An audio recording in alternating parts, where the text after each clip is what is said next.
અને લોકોના હિતમાં લોકોને મજા આવે એ પ્રકારની વ્યવસ્થાઓ ગોઠવવા માટે તંત્રનું ધ્યાન દોરીશું. આપણા મેયરશ્રી પણ અહીંયા જ છે, એમના ધ્યાને પણ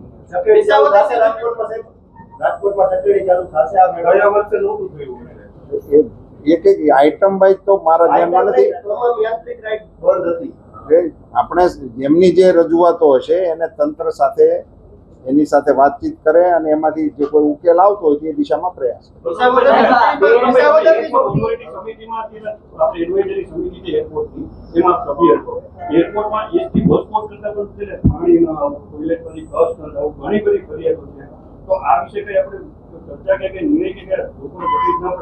જરૂર કરીશું. અમારા ધ્યાન ઉપર જે વિષયો આવશે અમે એની મિટિંગ લઈશું અને અમે એની મિટિંગ કરીશું અને મિટિંગમાં આ બધા મુદ્દાઓ ઉઠાવીશું. અને હું પોતે પણ ત્યાં જતો આવતો હોઉં છું એટલે મારા ધ્યાનમાં આવે એ હું મૂકતો હોઉં.